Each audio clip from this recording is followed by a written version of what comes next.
हिमाचल प्रदेश केंद्रीय विश्वविद्यालय धर्मशाला के छठे दीक्षांत समारोह के अवसर पर प्रमुख रूप से उपस्थित हिमाचल प्रदेश के राज्यपाल श्री राजेंद्र आर्लेकर जी, केंद्रीय सूचना व प्रसारण तथा युवा कार्यक्रम व खेल मंत्री श्री अनुराग ठाकुर जी, हिमाचल प्रदेश के मुख्यमंत्री श्री जयराम ठाकुर जी, हिमाचल प्रदेश केंद्रीय विश्वविद्यालय के कुलाधिपति प्रोफेसर हरमहेंद्र सिंह बेदी जी, कुलपति प्रोफेसर सतप्रकाश बंसल जी, यहाँ पर उपस्थित देवियों और सज्जनों, छात्रगणों। देवभूमि हिमाचल प्रदेश में प्राकृतिक सौंदर्य, अध्यात्म एवं शिक्षा के नगर,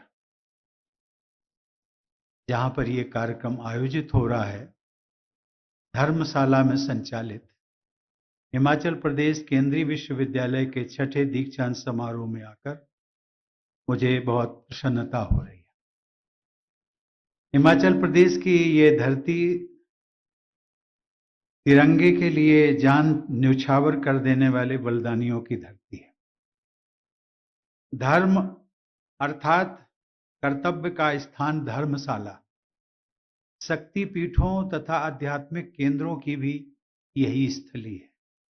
इस पावन भूमि को मैं बार बार नमन करता हूं। हिमाचल प्रदेश के साथ मेरा नाता बहुत पुराना है, लगभग 48 वर्ष।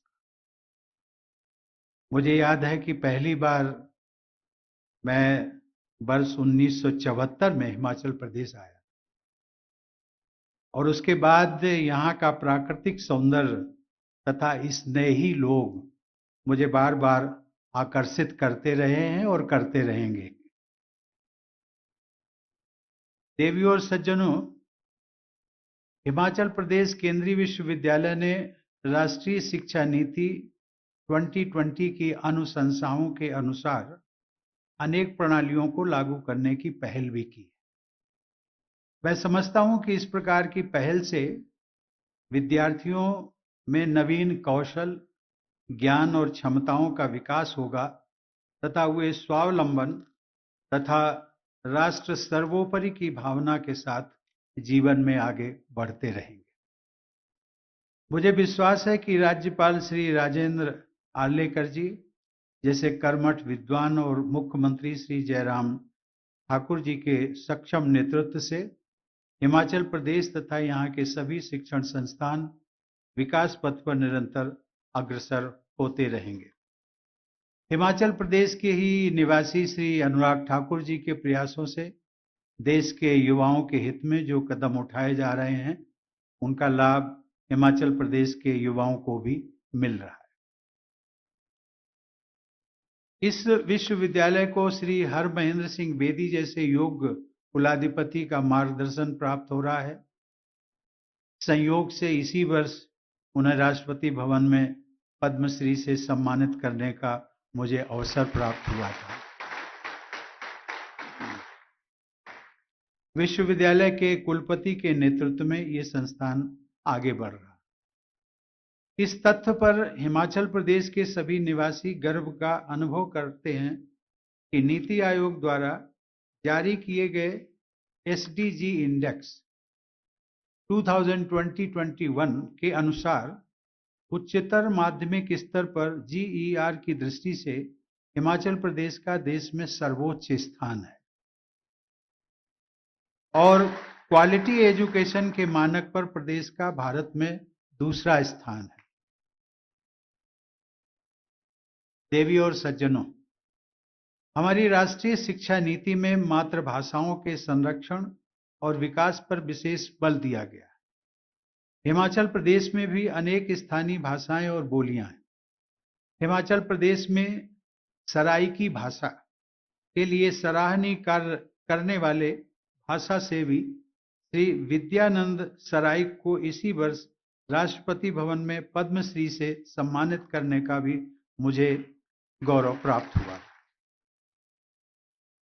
देवियों और सज्जनों, अभी इस संस्थान की स्थापना के मात्र 12 वर्ष पूरे हुए। विश्वविद्यालय के आरंभिक वर्षों के विद्यार्थीगण अब विभिन्न क्षेत्रों में अपनी महत्वपूर्ण जिम्मेदारियां निभा रहे हैं। यह उपयुक्त समय है कि विश्वविद्यालय का एलुमनाई एसोसिएशन सक्रिय हो और उसका वार्षिक या 2 वर्षों में एक बार गेट टुगेदर भी आयोजित हो। किसी भी संस्थान के पूर्व विद्यार्थीगण अपने संस्थान के लिए विशेष लगाव महसूस करते हैं। इस भावना को संस्थान के लिए उपयोगी स्वरूप प्रदान करने में एलुमनाई एसोसिएशन की महत्वपूर्ण भूमिका होती है।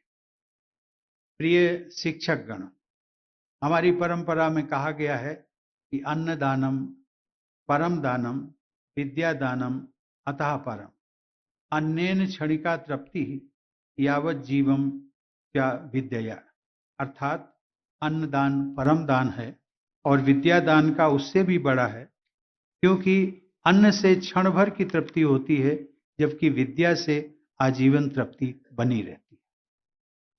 शिक्षा किसी भी देश के निर्माण की आधारशिला होती है।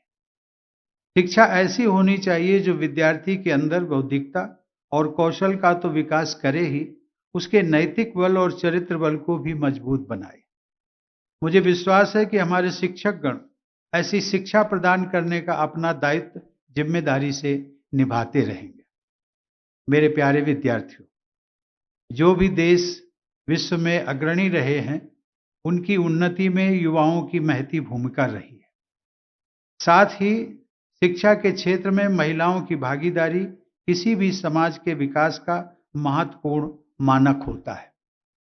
मुझे ये जानकर बहुत प्रसन्नता हुई कि आज के पदक विजेताओं में बेटियों की संख्या बेटों की तुलना में दोगुनी है।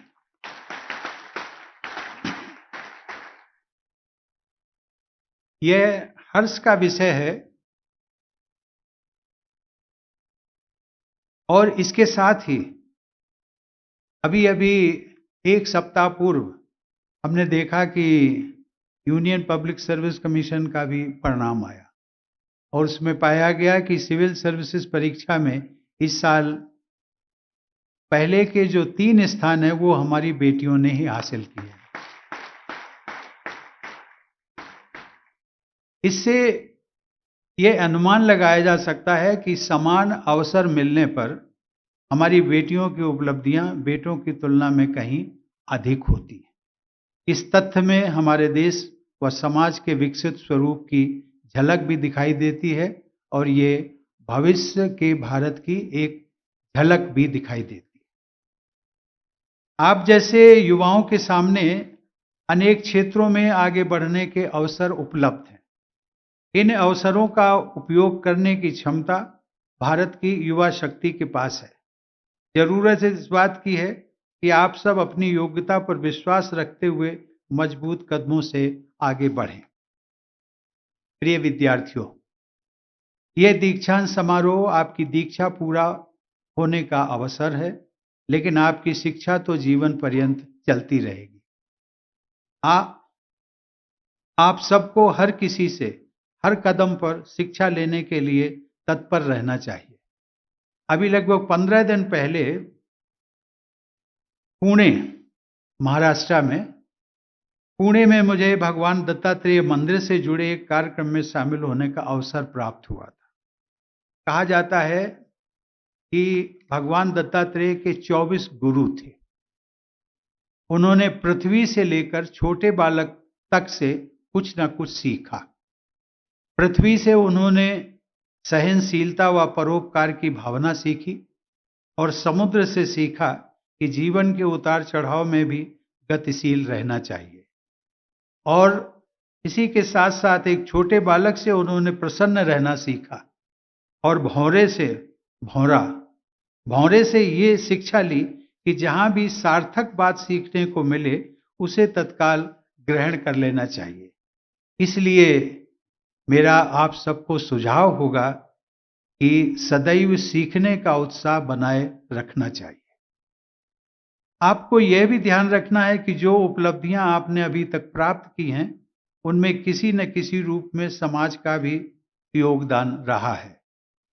यह समाज का आपके ऊपर ऋण है। इसे चुकाने के लिए आपको हर तरह से तैयार रहना चाहिए।